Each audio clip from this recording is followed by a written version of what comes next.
Irmãos, abram a palavra do Senhor no livro de Atos, Atos dos Apóstolos, capítulo de número 26. Atos dos Apóstolos, capítulo de número 26. Atos 26, do versículo de número 1 ao versículo 23. É o texto que iremos considerar nesta manhã, a palavra do Senhor para nós.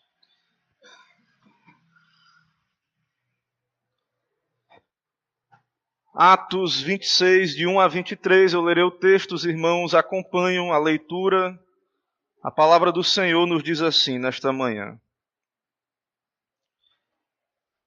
A seguir, Agripa, dirigindo-se a Paulo, disse: é permitido que uses da palavra em tua defesa. Então Paulo, estendendo a mão, passou a defender-se nesses termos: tenho-me por feliz, ó rei Agripa, pelo privilégio de hoje, na tua presença, poder produzir a minha defesa de todas as acusações feitas contra mim pelos judeus, mormente porque és versado em todos os costumes e questões que há entre os judeus. Por isso eu te peço que me ouças com paciência. Quanto à minha vida, desde a mocidade, como decorreu desde o princípio entre o meu povo e em Jerusalém, todos os judeus a conhecem, pois na verdade eu era conhecido deles desde o princípio, se assim o quiserem testemunhar, porque vivi fariseu, conforme a seita mais severa da nossa religião. E agora estou sendo julgado por causa da esperança da promessa que por Deus foi feita a nossos pais, a qual as nossas 12 tribos, servindo a Deus fervorosamente, de noite e de dia, almejam alcançar. É no tocante a esta esperança, ó Rei, que eu sou acusado pelos judeus. Porque se julga incrível entre vós que Deus ressuscite os mortos? Na verdade, a mim me parecia que muitas coisas devia eu praticar contra o nome de Jesus o Nazareno.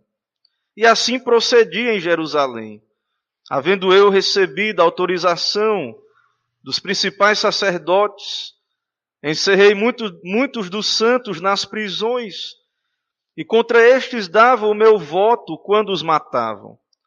Muitas vezes os castiguei por todas as sinagogas, obrigando-os até a blasfemar, e demasiadamente enfurecido contra eles, mesmo por cidades estranhas, os perseguia. Com estes intuitos, parti para Damasco, levando a autorização dos principais sacerdotes, e por eles comissionados. Ao meio-dia, ó rei, indo eu caminho fora, vi uma voz do céu, mais resplandecente que o sol, que brilhou ao redor de mim e dos que iam comigo, e caindo todos nós por terra, ouvi uma voz que me falava em língua hebraica: Saulo, Saulo, por que me persegues? Dura coisa é recalcitrares contra os aguilhões. Então eu perguntei: quem és tu, Senhor? Ao que o Senhor respondeu: eu sou Jesus a quem tu persegues. Mas levanta-te e firma-te sobre teus pés, porque por isso te apareci, para te constituir ministro e testemunha, tanto das coisas em que me viste, como daquelas pelas quais te aparecerei ainda, livrando-te do povo e dos gentios, para os quais eu te envio, para lhes abrires os olhos e os converteres das trevas para a luz, e da potestade de Satanás para Deus, a fim de que recebam eles remissão de pecados e herança entre os que são santificados pela fé em mim. Pelo que, ó rei Agripa, não fui desobediente à visão celestial, mas anunciei primeiramente aos de Damasco e em Jerusalém por toda a região da Judéia e aos gentios que se arrependessem e se convertessem a Deus, praticando obras dignas de arrependimento. Por causa disto, alguns judeus me prenderam, estando eu no templo, e tentaram matar-me, mas alcançando o socorro de Deus, permaneço até ao dia de hoje, dando testemunho tanto a pequenos como a grandes, nada dizendo, senão que os profetas e Moisés disseram haver de acontecer. Isto é, que o Cristo devia padecer, e sendo o primeiro da ressurreição dos mortos, anunciaria a luz ao povo e aos gentios. Amém, irmãos. Meus irmãos, vamos orar. Senhor, eis-nos aqui, teu povo, diante da tua presença santa, bendita, diante da tua majestade santa, para te adorar. Já louvamos, te adoramos com cânticos, ó Deus, com hinos. Também, ó Pai, já te buscamos em oração, reconhecendo os nossos pecados. E agora, ó Deus, queremos ouvir a tua voz na palavra. Que o Senhor se agrade, ó Pai, em falar aos nossos corações por tua graça. Ó Deus, fala conosco, ó Pai, usa esse momento para a tua glória, que o teu evangelho seja anunciado, que Cristo Jesus seja anunciado. Dá-nos o teu Espírito, ilumina a nossa mente e coração, quebranta-nos, ó Deus, na tua presença. Ó Deus, opera santificação no meio do teu povo, salvação, que somente o teu nome seja bendito e exaltado, ó Pai, entre nós. Assim oramos, te pedimos, em nome de Jesus Cristo. Amém.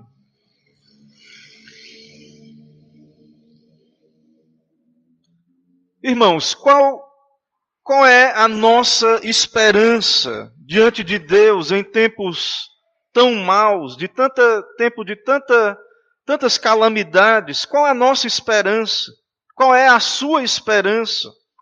Ou seja, se alguém lhe perguntar, como você é cristão, se alguém lhe perguntar qual a razão da esperança que você tem, qual a razão da esperança que está em nós? O apóstolo Pedro, na sua primeira carta, no capítulo 3, verso 15, ele diz: antes santificai a Cristo como Senhor em vosso coração, estando sempre preparados para responder a todo aquele que pedir a razão da esperança que há em vós. Então Deus nos chama pela sua graça, a fé cristã, a redenção. Deus nos tira do império das trevas, nos transporta para o reino do Filho do seu amor. E então Deus nos chama, irmãos, a sabermos a razão da nossa esperança. Termos conhecimento daquilo para o qual Deus nos chamou. Nós somos chamados a isto. Porém, irmãos, Pedro diz que nós devemos fazer isso com mansidão e temor, com boa consciência, de modo que naquilo em que falam contra vós outros, fiquem envergonhados os que difamam o vosso bom procedimento em Cristo. Então, devemos ter um conteúdo, devemos ter doutrina, conhecimento, para podermos responder ao mundo a razão da nossa esperança. E devemos fazer isto com mansidão e temor e boa consciência, para envergonhá-los. Aqueles que difamam o nosso bom procedimento em Cristo Jesus. E outra pergunta ainda é: qual a esperança do secularista? Daquele que vive sem Deus no mundo? Daquele que não crê nas coisas espirituais? Qual a esperança, irmãos, que esse mundo tem a oferecer? Nós devemos então nos perguntar. E então aqui nesse capítulo, nesse texto do livro de Atos que vamos meditar, nós vemos que Paulo está preso por causa da esperança de Israel. Paulo está preso porque crê na palavra de Deus, crê no Senhor Jesus Cristo. Ele crê que em Jesus Todas as promessas do Antigo Testamento foram cumpridas. Tudo o que estava escrito na lei e nos profetas se cumpriu em Jesus Cristo. Essa é a nossa esperança. Cristo se revelou a Paulo, chamou para ser apóstolo, lhe confiou o Evangelho de Deus. E então Paulo está preso porque prega Cristo Jesus, porque prega a ressurreição. Em nosso texto aí, que nós vamos considerar no capítulo 26, Paulo ele não está sendo julgado. Nós já vimos que Paulo ele apresentou sua defesa perante Festo, mas Festo não tinha habilidade para julgar as questões judaicas. E então, Festo, querendo agradar os judeus, perguntou se Paulo queria ir para Jerusalém, ser julgado lá, no capítulo anterior aí. Porém, Paulo, irmãos, ele apela para César. Paulo apelou para César. E então, Festo não enviou Paulo para Jerusalém. Paulo não desceu a Jerusalém. Mas Paulo então ficou detido, esperando ser enviado para César. E enquanto isso acontecia, então nós vemos que chegou um rei, um monarca, chamado Agripa e sua esposa Berenice. E então esse monarca vem com toda a pompa e ele tem desejo de ouvir sobre Paulo. Então essa defesa que estamos vendo no capítulo 26 é uma defesa que não é em um tribunal. Mas Festo queria ouvir a opinião de Agripa para não enviar Paulo a César sem dizer o porquê que Paulo estava sendo enviado, já que Festo tinha dificuldade. Ele era romano, ele não entendia os conflitos judaicos, mas Agripa não. Ele conhecia muito bem as causas, ele era um especialista nestas questões. Então, Paulo aqui ele já apelou para César, ele não está sendo julgado, porque ele haverá de ser julgado diante do tribunal de César. E então Agripa quer ouvi-lo e é dado a oportunidade a Agripa para ouvir então a Paulo. Então esse momento é um momento informal. Esse momento do julgamento aqui, na verdade, não é um julgamento, esse momento da defesa de Paulo é um momento informal, onde pela providência de Deus, mais uma vez, o Senhor dá oportunidade para Paulo pregar o Evangelho. Diante de um auditório, de autoridades, Deus então dá oportunidade a Paulo, ele estava ali na prisão, mofando na prisão.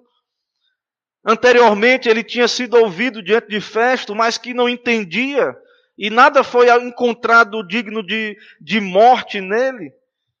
Então ele continuou detido, mas agora Paulo tem uma grande oportunidade de apresentar a sua defesa diante de alguém que conhece muito bem a nação judaica. Então no versículo 1, irmãos, Paulo é interrogado. Na verdade, Paulo não é interrogado. Não é um interrogatório aí. No versículo 1, você vai ver que Agripa, então, tomando aí a palavra, né, no lugar central ali, mas embora Paulo é que irá ser o personagem principal aqui dessa narrativa, então Agripa, então, ele dá oportunidade a Paulo para que ele livremente se defenda. Versículo 1, é permitido que uses da palavra em tua defesa. Então Paulo, estendendo a mão, passou a defender-se nestes termos. Então, irmãos, na providência de Deus, segundo a vontade de Deus, mais uma vez, Paulo irá pregar o Evangelho. Ele não irá se preocupar apenas em se defender, embora também ele apresente a sua defesa. Mas Paulo usa esse momento para anunciar Cristo Jesus, a ressurreição, o Evangelho, que é o motivo pelo qual ele está preso. Então Paulo baseia a sua argumentação nos fatos relativos à sua conversão, Mas ele deixa muito claro que a base da sua esperança é o judaísmo, é o Antigo Testamento. Deus falou na antiga aliança. Deus falou conforme revelado na palavra de Deus ali na antiga aliança. E essa é a esperança de Paulo. Essa é a nossa esperança, embora nós cremos que Deus continuou essa revelação e também nos fala no Novo Testamento. Diferentemente dos judeus que não creem. O judaísmo até hoje não aceita Jesus Cristo como Messias, embora existam aqueles que dizem, não, há os judeus messiânicos. Isso é uma contradição. Se eles creem em Jesus, eles são cristãos, não é judeus messiânicos. Eles são cristãos. Se há um grupo que crê que Jesus é o Messias, é o Salvador, então eles se tornam cristãos. Né? Podem até ter a etnia judaica, mas agora são cristãos, que é o caso de Paulo. Que é o caso de muitos judeus que se tornaram cristãos. Então, embora esse homem, Agripa, era incrédulo, tão incrédulo como Festo, ele tinha mais bagagem. Ele é um sucessor daqueles reis que governaram ali na Palestina, daqueles Herodes ali que governaram ali na Palestina. Inclusive, ele é contemporâneo da queda de Jerusalém. E há muitos relatos aí sobre esse homem na história da igreja. Então, ele tem muito mais condições de julgar, porque ele conhecia o Antigo Testamento. Ele conhecia a fé judaica. E então, irmãos, a fé cristã, o argumento de Paulo é que a fé cristã, a pregação de Paulo, que ele recebeu de Cristo, é completamente baseada na esperança de Israel. Não há contradição ou separação. Inclusive, como vamos ver, no começo da história da igreja, o próprio Império Romano não conseguia distinguir judaísmo de cristianismo. Para eles era uma seita de dentro do judaísmo, eles não conseguiam fazer essa distinção. Então, a nossa fé cristã, ela é sim também baseada no Antigo Testamento. O Antigo Testamento é palavra de Deus. Mas nós cremos que devemos, então, também abraçar o Novo Testamento. E então, dentro da argumentação de Paulo, irmãos, aí que vamos ver, dentro da argumentação de Paulo, o centro, ele usa aí como centro da sua mensagem e da esperança de Israel, a ressurreição dos mortos. Esse tema, Paulo, então ele extrai esse tema e ele diz, esse é o fundamento, é por isso que eu estou preso. Porque eu creio na ressurreição dos mortos. Então veja aí que no verso 3, Paulo diz que Agripa, ele diz, mormente, porque és versado em todos os costumes e questões que há entre os judeus. Por isso te peço que me ouças com paciência. Então, Agripa conhecia a teologia do Antigo Testamento, os temas, os debates. Por exemplo, irmãos, os saduceus não criam em anjos, em espírito. Não criam em vida após a morte. Já os fariseus criam em ressurreição, na ressurreição e em anjos. É isso que nós vemos aí. Então, esse homem tem condição de julgar, de analisar o assunto com cautela. E então, depois desta introdução, do verso 5 em diante, Paulo ele vai basear a sua defesa, ele vai argumentar em prol da sua defesa, ele vai usar como base o relato da sua conversão. A partir do verso 4, então, Paulo ele vai conversando ali, anunciando ali a sua mensagem, aquele homem ele vai tratar da sua conversão. Porque Paulo, irmãos, era alguém conhecido. Ele era um judeu da tribo de Benjamim, criado aos pés de Gamaliel.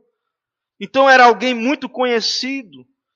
E ele era da seita mais rigorosa do judaísmo, o farisaísmo. Quando os judeus voltaram do cativeiro, os fariseus eram como que reformadores dentro de Israel. O povo não estava andando conforme a lei, e os fariseus eram aqueles que eram fiéis à lei de Deus, até, né, embora haviam interpretações equivocadas no farisaísmo, mas dentre aquelas seitas que haviam ali, eles eram muito zelosos, muito dedicados, e o propósito deles, o zelo deles, era trazer Israel para a palavra de Deus, para a lei de Deus. Infelizmente, tinham interpretações deturpadas, algumas interpretações deturpadas, mas nem tudo. Por exemplo, eles criam na ressurreição, os fariseus. Então, Paulo era um fariseu desde a sua meninice. Então, a vida de Paulo é conhecida. E ele, então, Paulo, ele era alguém zeloso, obediente à lei. Ele era um verdadeiro servo do Deus de Israel. Alguém sincero, um servo, dedicado. Incrivelmente, agora, ele está sofrendo e sendo julgado por crer na esperança de Israel. Então vejam, irmãos, vejam que Paulo está argumentando isso. Eu sou judeu e o motivo de eu estar preso é porque eu creio que o que Deus falou é verdade, se cumpriu. O Messias veio, ele morreu, ele ressuscitou. É Jesus Cristo que já veio. Então, Paulo, irmãos, ele vai falar um pouco do seu relato. Né? Ele vai, então, também mesclando aí com essa teologia do Antigo Testamento.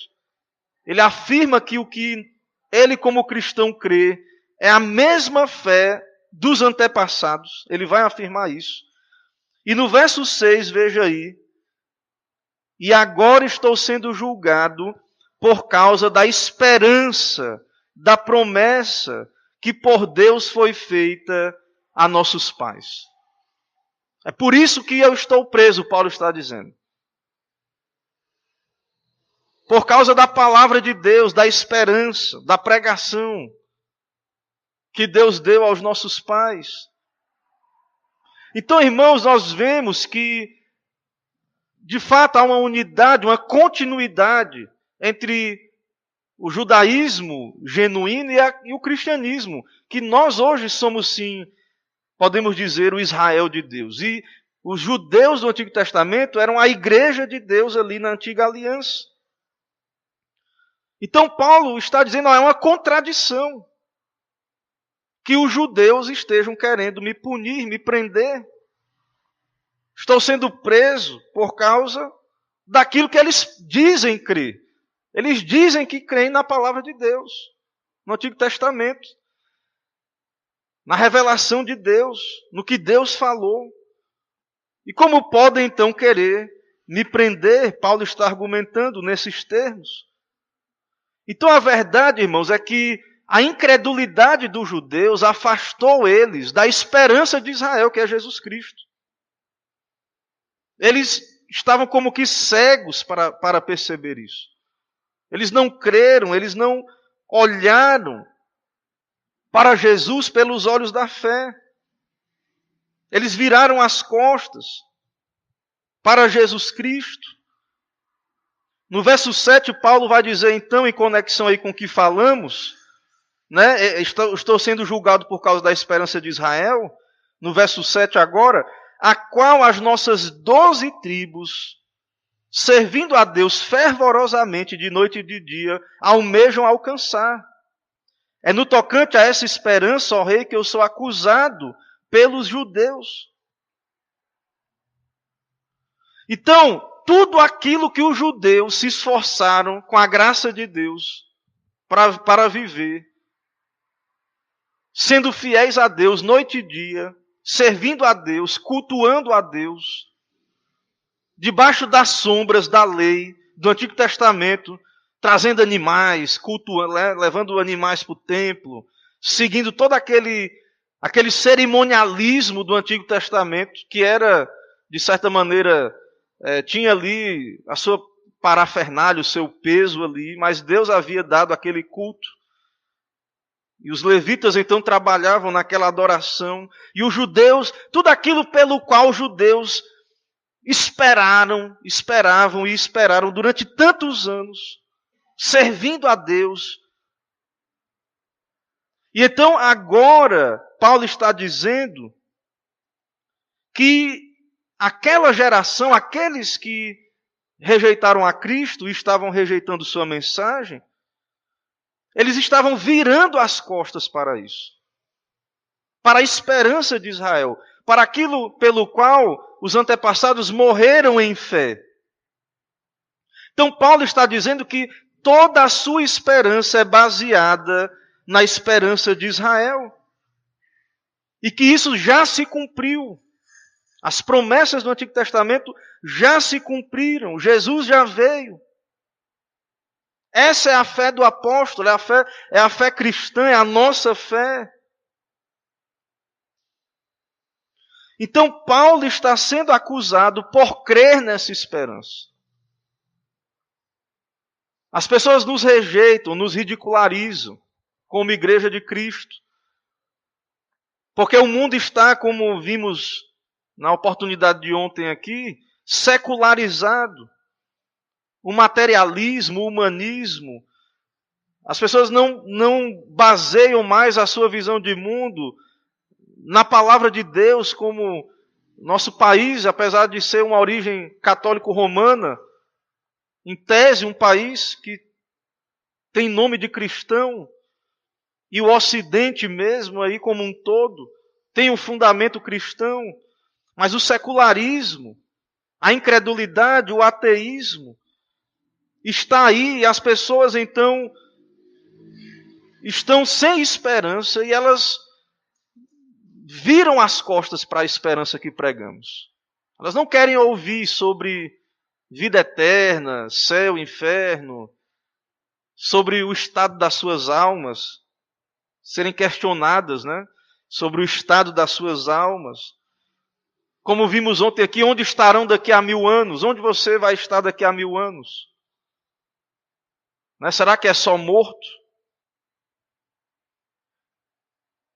Então Paulo está preso, irmãos, porque ele crê em Deus, na palavra de Deus. Ele crê, a sua autoridade, o seu fundamento é a palavra de Deus.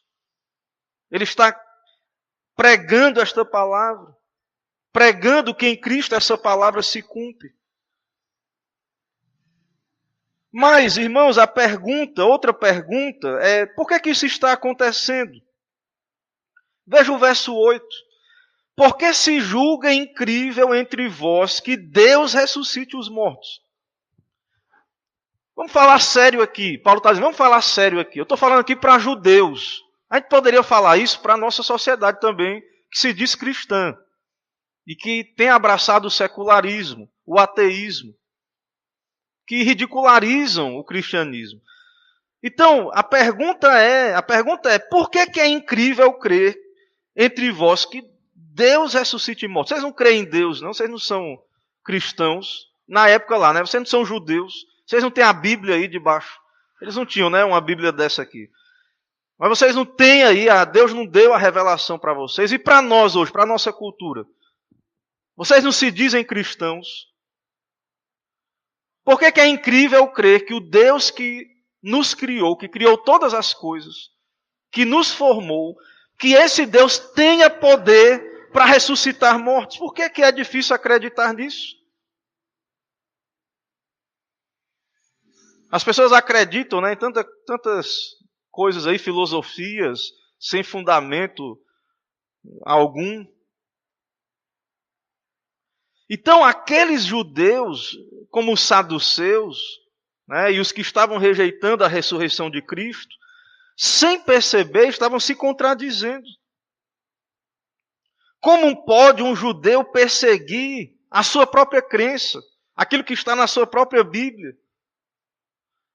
Leia o Antigo Testamento, veja lá se não tem ressurreição lá. Pessoas que foram trasladadas, Enoque, Elias, não passaram pela morte, foram trasladados, receberam corpos glorificados e entraram no céu. Aquela viúva lá que Elias ressuscitou o filho. Então há vários indícios, irmãos, de uma teologia da ressurreição no Antigo Testamento. Vários relatos de ressurreições. E quando chegamos no Novo Testamento, Jesus ressuscitou também, Lázaro e outros. E o próprio Jesus ressuscitou. Ao ponto de não só judeus, mas como vimos, depois que a igreja cristã foi estabelecida, lá em Corinto, lá na primeira carta de Paulo aos Coríntios, no capítulo 15, primeira carta de Paulo aos Coríntios, capítulo 15, a partir do verso 12, começou a circular na igreja uma mensagem que dizia o seguinte, 1 Coríntios 15, 12. Ora, se é corrente pregar-se que Cristo ressuscitou dentre os mortos, como, pois, afirmam alguns de vós que não há ressurreição de mortos? Que negócio é esse, né? Nós estamos pregando o Evangelho. Aí Paulo está dizendo, está circulando uma conversa aí de que não existe ressurreição. É uma esquizofrenia, né? A pessoa é crente, diz que é cristão, mas não crê em vida eterna, em alma, em céu, em inferno. Como é que é isso, né? Como é que isso funciona? Se a pregação, o centro da pregação cristã é que Jesus ressuscitou, como é que tem gente dizendo que não existe ressurreição? E Paulo continua, verso 13 e avante. E se não há ressurreição de mortos, então Cristo não ressuscitou. É lógica. E se Cristo não ressuscitou, é vã a nossa pregação e vã a vossa fé. Se não existe ressurreição, vá para casa, né? Não venha para a igreja, não. Se não existe ressurreição, né, tinha que acabar mesmo a igreja, como os ímpios querem, né, que acabe a igreja. Tem que acabar mesmo, porque a gente está mentindo aqui, se não existe ressurreição. É o que Paulo vai dizer no verso 15. E somos tidos por falsas testemunhas de Deus. Pastor é tudo mentiroso mesmo, se não tem ressurreição. Tem que acabar com esse negócio de pastor mesmo. Porque temos asseverado contra Deus que ele ressuscitou Cristo, ao qual ele não ressuscitou. Se é certo que os mortos não ressuscitam. Porque se os mortos não ressuscitam, também Cristo não ressuscitou. E se Cristo não ressuscitou, é vã a vossa fé e ainda permanecer em vossos pecados. E os que dormiram perecerão. Acabou aqui. Morreu, acabou. Não tem ressurreição? Pronto. Então está certo. Morreu, acabou. Mas a conclusão disso é, se a nossa esperança em Cristo se limita a essa vida, somos os mais infelizes de todos os homens. Não há, então se não há Deus, se não há Cristo, se não há ressurreição, então aceitem que o mundo não tem esperança. Aceitem a realidade. Mas nós cremos, irmãos, temos esperança.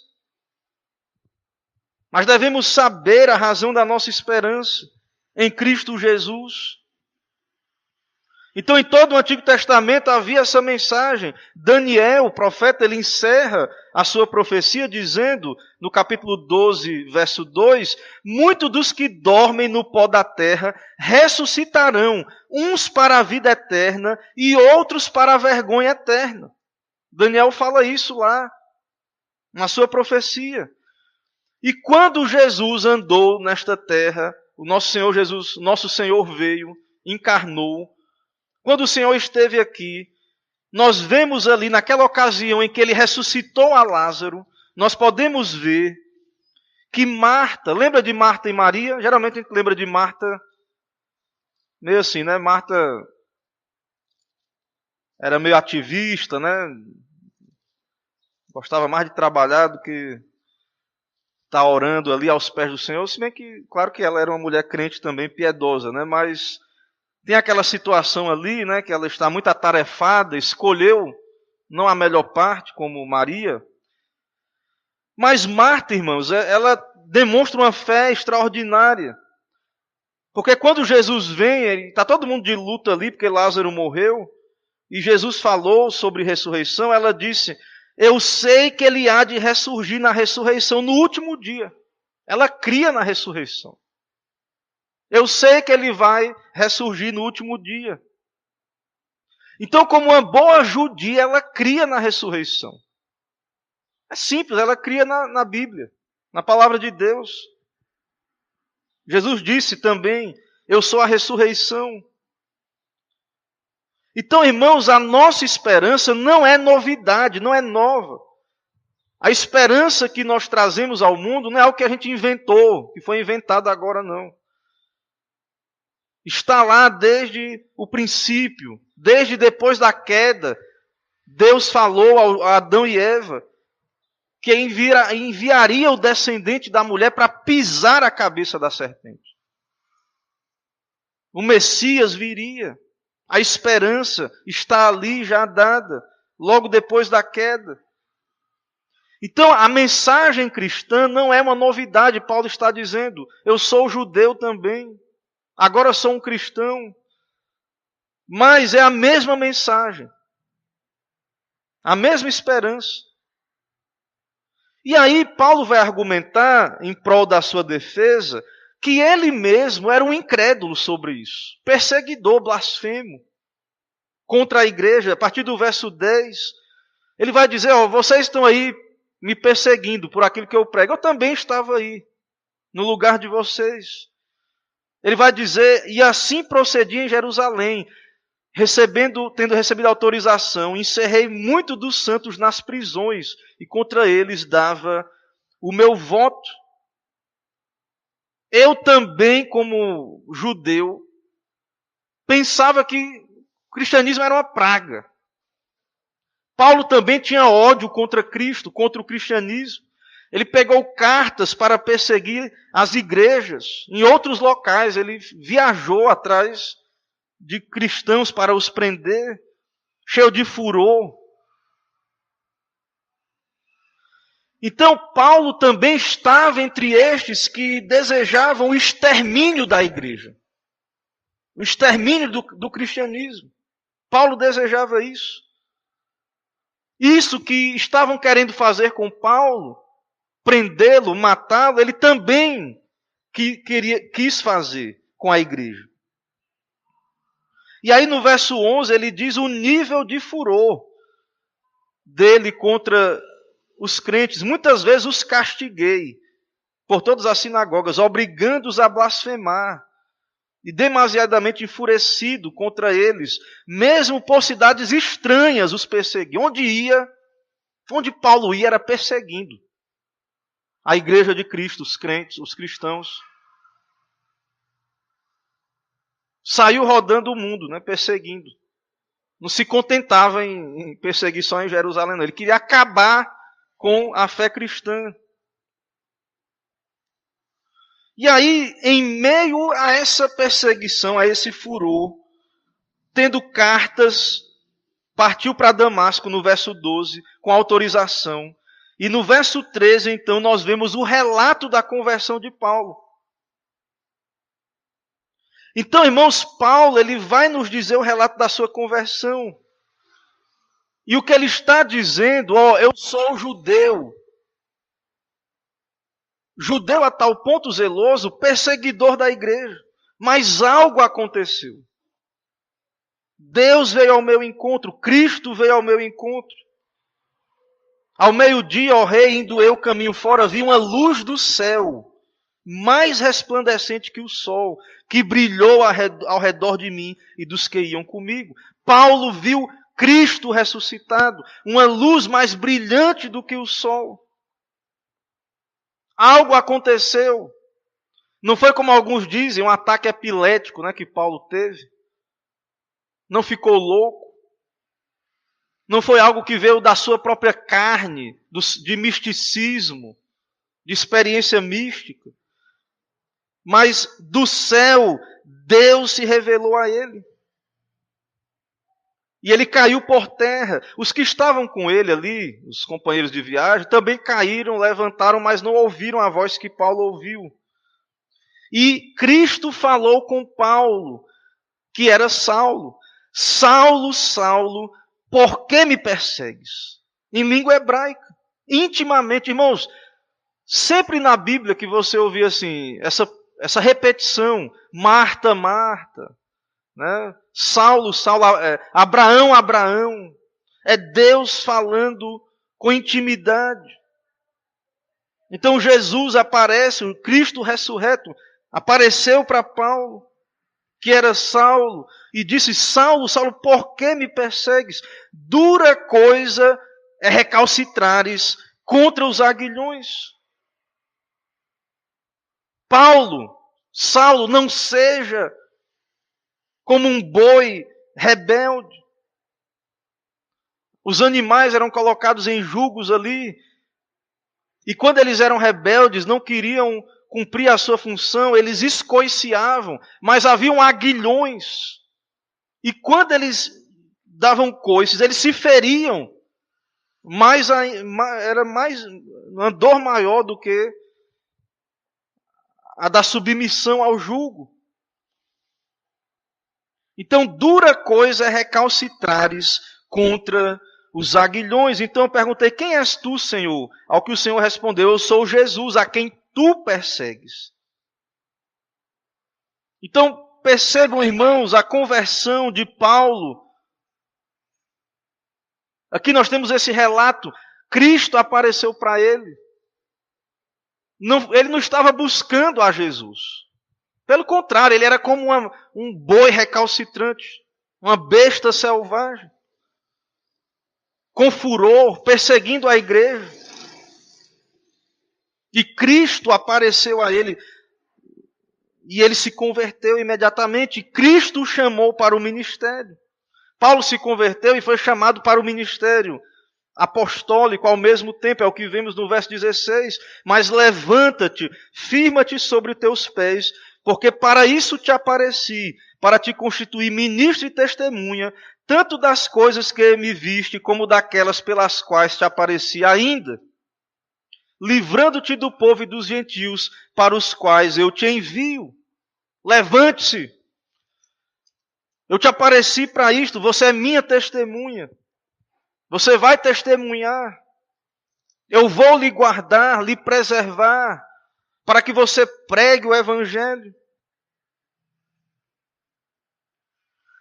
E então, irmãos, Paulo, no verso 18 em diante, ele vai dizer que o que levou ele à prisão, o que ele está fazendo ali, o que levou àquela circunstância foi tão somente obedecer à voz do céu. Obedecer a Cristo. É isso que Paulo fez. Paulo foi obediente. Veja aí no verso 18 o propósito da vocação: para abrires os olhos e os converteres das trevas para a luz, da potestade de Satanás para Deus, a fim de que receba a remissão de pecados. Esse é o propósito do Evangelho: redimir pecadores, tirá-los das trevas para a luz. Os homens estão em trevas, eles amam as trevas. Mas pelo Evangelho, Deus os chama à luz, da potestade de Satanás para Deus, para receberem remissão e perdão. Verso 19: pelo que, ó rei Agripa, não fui desobediente à visão celestial. Obedeci imediatamente. Comecei a pregar em Damasco. Paulo vai dizer: em Jerusalém, se propagou na Judéia a pregação, não só aos judeus, mas também aos gentios, para que se arrependessem e convertessem a Deus, praticando obras dignas de arrependimento. Então foi nesse caminho que os judeus me acharam e me prenderam. Obedecendo a Deus, a Cristo, pregando a esperança de Israel, pregando o Evangelho. Por causa disso, alguns judeus me prenderam, estando eu no templo, e tentaram matar-me. Então é isso que está acontecendo. Às claras, sem meias conversas. Ódio a Cristo, como Paulo também odiava e perseguia. Mas foi convertido. Mas no verso 22 é dito que Deus o livrou, preservou até o dia de hoje. E por isso Paulo dá testemunho. E no verso 23 encerra aí essa sessão dizendo que essa é a esperança, que Cristo devia padecer. Os judeus não entendiam isso, irmãos, que o Cristo devia padecer. E sendo o primeiro da ressurreição dos mortos, anunciaria a luz ao povo e aos gentios. Isso é difícil para o judeu entender. Que o Messias seria um servo sofredor. Que o evangelho não é só para judeu. Que os judeus eram o povo de Deus no Antigo Testamento. Mas agora o evangelho é a toda criatura, aos gentios. Ao judeu, ao gentio.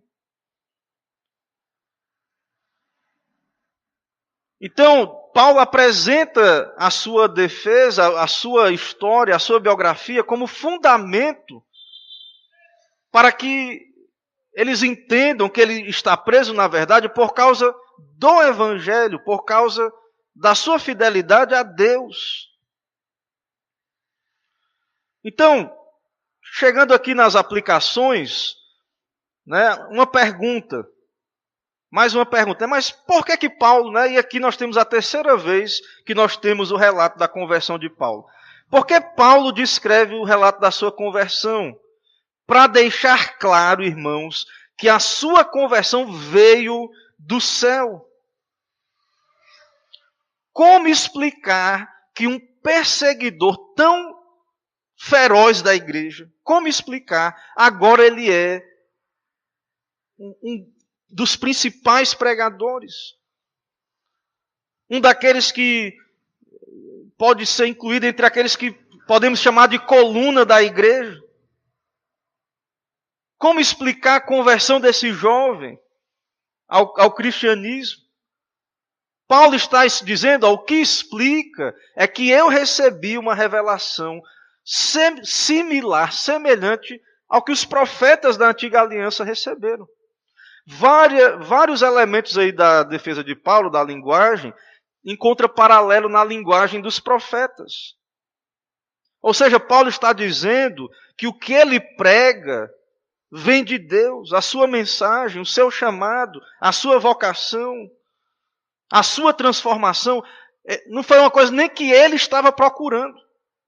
Não foi da vontade do homem, da carne. Não foi para agradar homens que Paulo se converteu, que Paulo estava ali servindo a Cristo.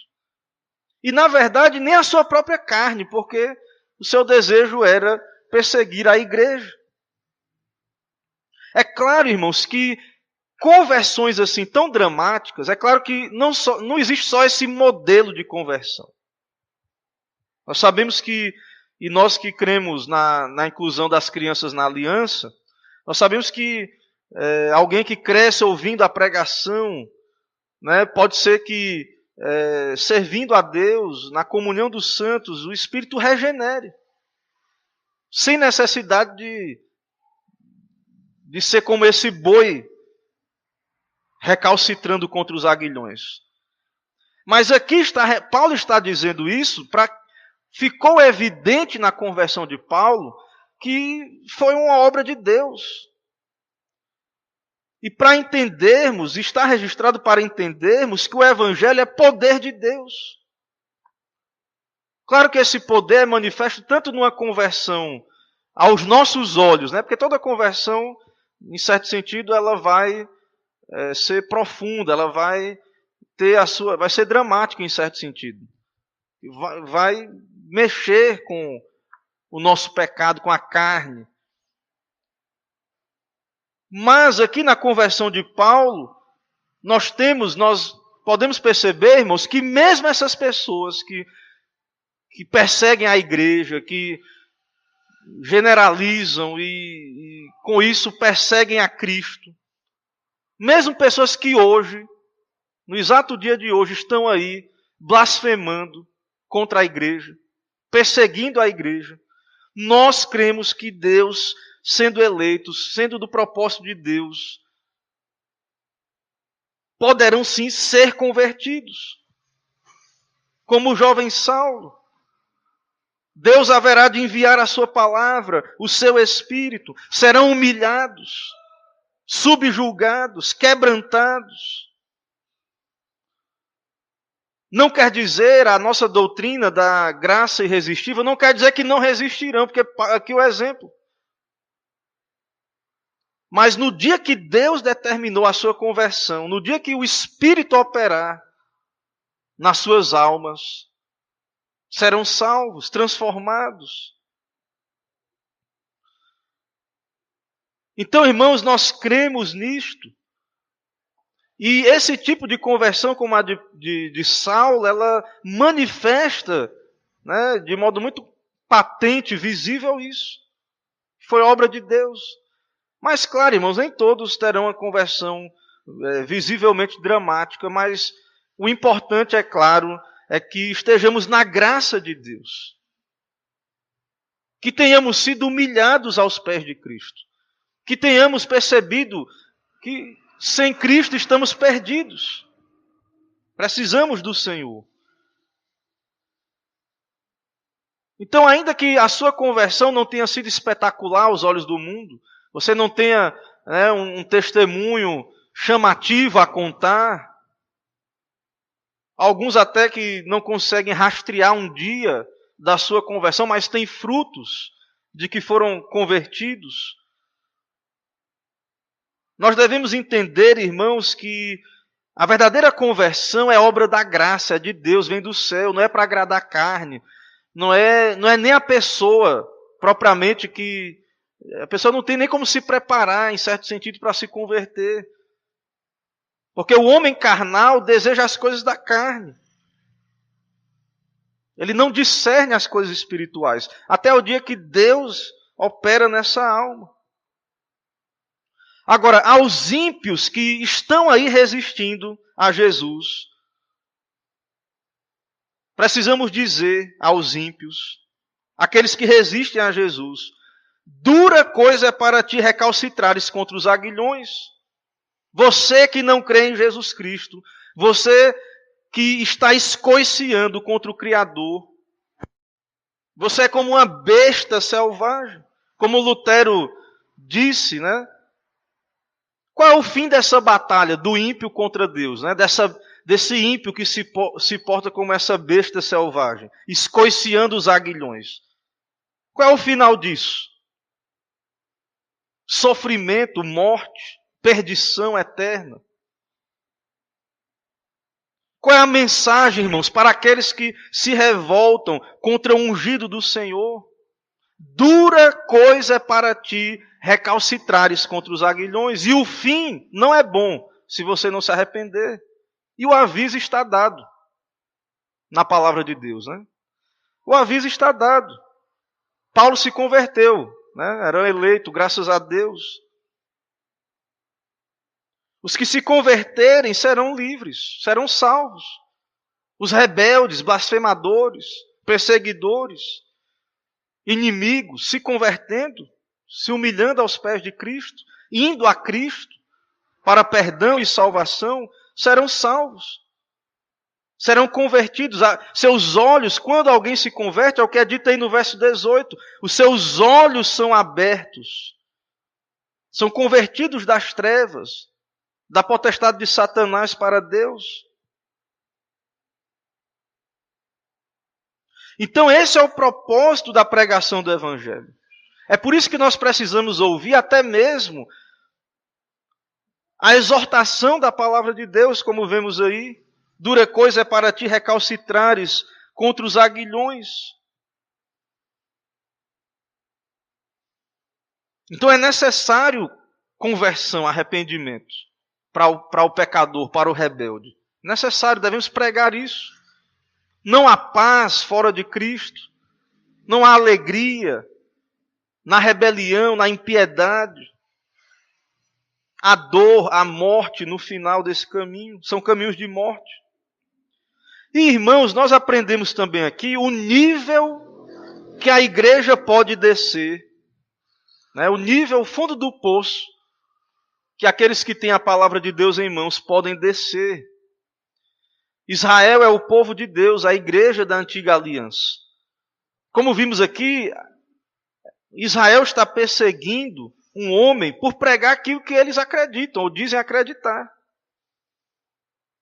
E nós, como igreja, devemos ter cuidado com isso, devemos avaliar bem, né, aquilo que estamos fazendo, as bandeiras que estamos levantando, para não nos acharmos lutando contra Deus, recalcitrando contra os aguilhões. Então, na providência de Deus, tudo o que aconteceu na vida de Paulo foi necessário para que houvesse uma final separação do cristianismo do judaísmo. Hoje, cristianismo e judaísmo estão completamente separados, ou deveriam, né? Como eu falei, judeu messiânico, se ele crê que Jesus é o Messias, ele é cristão, né? Já não é, pode ser até judeu étnico, né? Mas a religião dele é cristianismo. Não é judeu, não é mais judeu. Então, irmãos, quando Paulo apelou para César, na presença de Festo, Roma ficou face a face com o cristianismo. Ele não sabia o que era judaísmo e cristianismo, distinguir. E aí agora, Roma teve que decidir essa separação, o que fazer com cada um. Então vejam que na providência de Deus, essas coisas vão ficando claras, né? Então nós devemos, irmãos, pregar a nossa fé, a palavra de Deus, de modo claro, de modo que as pessoas entendam a nossa esperança.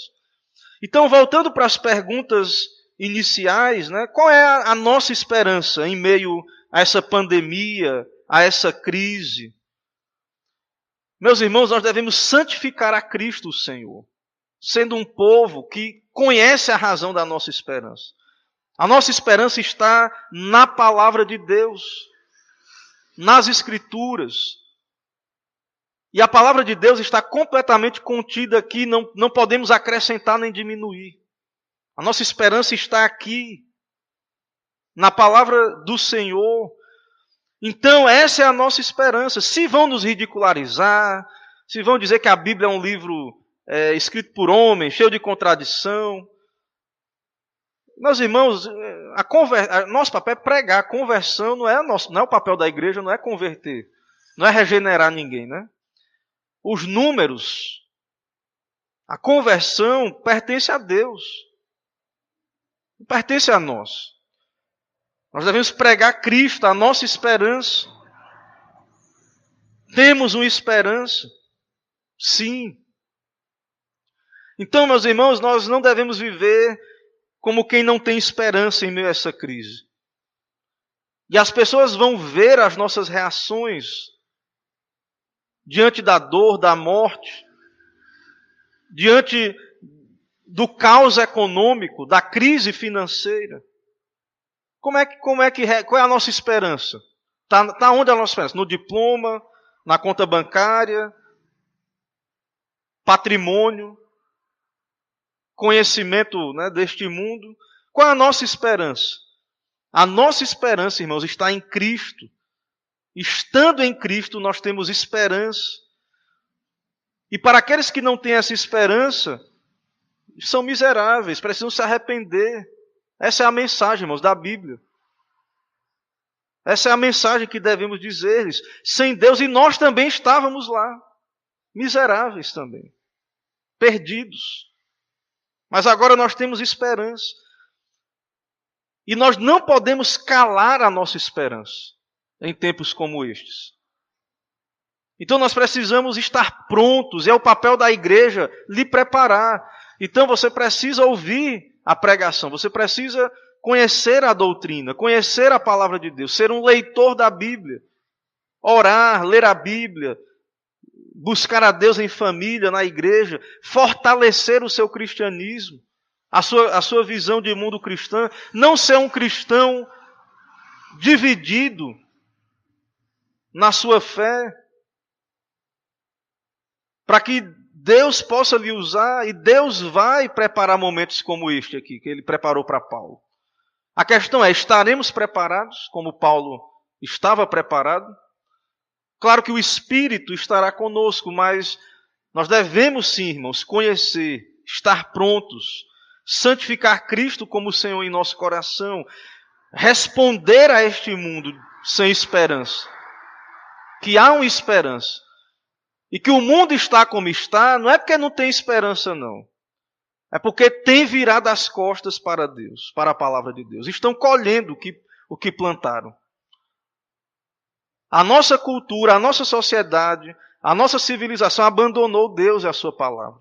E agora está colhendo e não quer que venha problema, crise política, crise de saúde, moral, todo tipo de crise.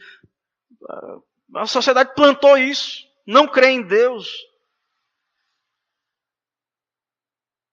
E agora não quer aceitar as consequências, quer colher, quer plantar, né? Quer plantar, sei lá, quer plantar feijão e colher arroz, né? Pelo jeito. Plantar uma coisa e colher outra, não pode. Então, irmãos, que sejamos uma igreja firme na fé, que Deus nos fortaleça, que cumpramos a nossa missão e que não sejamos um povo desesperado ou sem esperança, mas que possamos testemunhar dessa esperança nesse mundo caído e perdido. Que Deus nos abençoe. Irmãos, vamos orar mais uma vez? Oremos ao Senhor. Senhor, nós te louvamos pela tua palavra exposta, pregada. Abençoa, Deus, nossas vidas, a tua igreja. Fortalece a fé, a esperança. Perdoa-nos, ó Pai, quando não baseamos a nossa vida nessa esperança. E tem misericórdia, ó Pai, dos perdidos. Alcança com graça, aplica a tua palavra aos seus corações. Seja o nome do Senhor exaltado, ó Pai, nessas vidas. É o que pedimos, oramos em nome de Cristo Jesus. Amém. Irmãos, nós vamos cantar mais um hino, em seguida farei a oração final, impetrarei a bênção apostólica e entoaremos o tríplice Amém.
Ficamos de pé.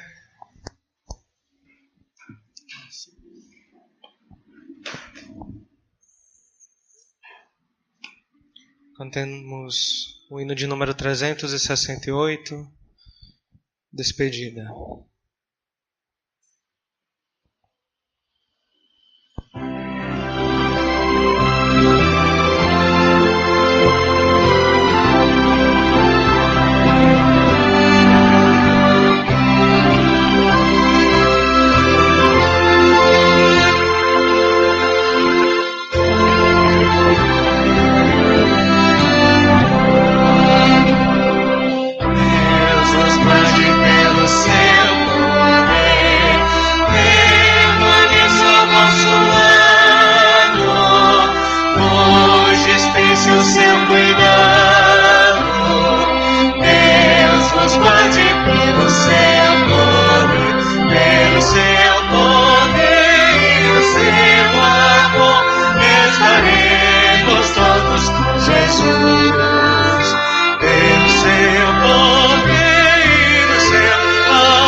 Deus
Deus e Pai Todo-Poderoso, bendito seja o Teu nome em toda a terra, louvado e exaltado seja o nome do Senhor, também aqui pela Tua graça. Te agradecemos, ó Deus, por esse momento de adoração, poder comparecer diante do Senhor, ó Deus, na Santa Assembleia, diante do Senhor, ó Deus, te adorar, te bendizer, exaltar o Teu santo nome, poder, ó Deus, ouvir a Tua palavra também aos nossos corações. Abençoa, Pai, essa semana, envia o Teu Espírito, aplica as Tuas verdades ao nosso coração, quebranta-nos, alimenta-nos espiritualmente, que o Senhor esteja nutrindo a Tua igreja, ó Deus, preparando, capacitando o Teu povo a viver à luz da esperança que temos em Cristo Jesus. Assim abençoa, Pai, essa semana, nos guarda, nos protege. Queremos orar também, ó Deus, pedir pela vida do nosso irmão, pela família do nosso irmão Clebson, que está enlutada. Abençoa, Pai, conforta aqueles corações. Ali abençoa, ó Deus, a sua estadia ali na cidade, ou Nápoles, que o Senhor esteja usando, ó Deus, ali o Teu servo também como instrumento e trazendo conforto ali aos seus entes queridos. Também no seu retorno, o Senhor esteja guardando, protegendo. Senhor, nós também queremos Te agradecer, ó Deus, pela vida do nosso irmão Mateus, que completa mais um ano de vida. Agradecer, ó Deus, pela Tua obra na vida do Teu servo. O Senhor tem chamado, confirmado na Tua graça. Abençoa, ó Deus, a sua família, sua esposa, o filho. E que o Senhor esteja derramando graça, ó Deus, ali na sua vida, na sua família. Abençoando, sustentando e guardando, ó Deus. E nos abençoa, Pai. Nos dá uma semana abençoada na presença do Senhor. Abençoa, ó Deus, as atividades dessa igreja. Abençoa o conselho, os membros, ó Deus, cada família. Abençoa essa cidade aqui, ó Pai, de Alagoinhas. Tem misericórdia, ó Pai, dos rebeldes. Não sabem o que fazem quando se levantam contra Cristo, o Senhor, recalcitrando contra os aguilhões. Ó Deus, envia o Teu evangelho genuíno, ó Pai. Envia a Tua palavra a essas almas, quebranta-lhes o coração, que eles venham entender, ó Deus, que dura coisa é para eles recalcitrarem contra os aguilhões. E que o Senhor nos dê ser fiéis na exposição, também nos santifica, nos usa como instrumentos Teus, nos abençoa, Pai, dá-nos essas graças, é o que pedimos, oramos em nome de Jesus Cristo. Amém. Agora, irmãos, ide em paz, que a maravilhosa graça do nosso Senhor e Salvador Jesus Cristo, o amor de Deus, o nosso eterno, misericordioso Pai, a comunhão, as consolações do Espírito Santo de Deus, seja sobre todos vós e o povo de Deus espalhado por toda a terra.